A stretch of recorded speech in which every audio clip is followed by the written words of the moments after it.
Welcome aboard the Sunseeker 90 Ocean. My name's Christopher with One Water Yacht Group.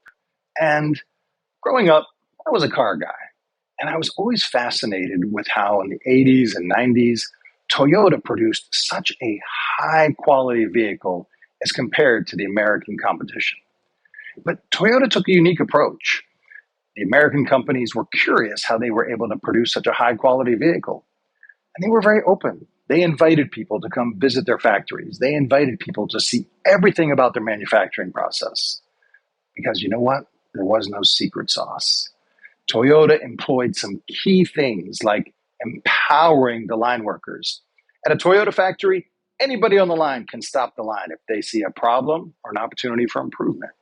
And Toyota embraced that continuous quality improvement, incremental improvements, and just as importantly, listening to customer needs. Sunseeker Yachts takes a similar approach to manufacturing. When you go to the Sunseeker factory in Poole, England, you'll see that their craftspeople are not only passionate, they are empowered. Anyone at the factory can bring a concern, can offer suggestions, and Sunseeker welcomes customer input, welcomes customer ideas for a way to enhance the yachting experience.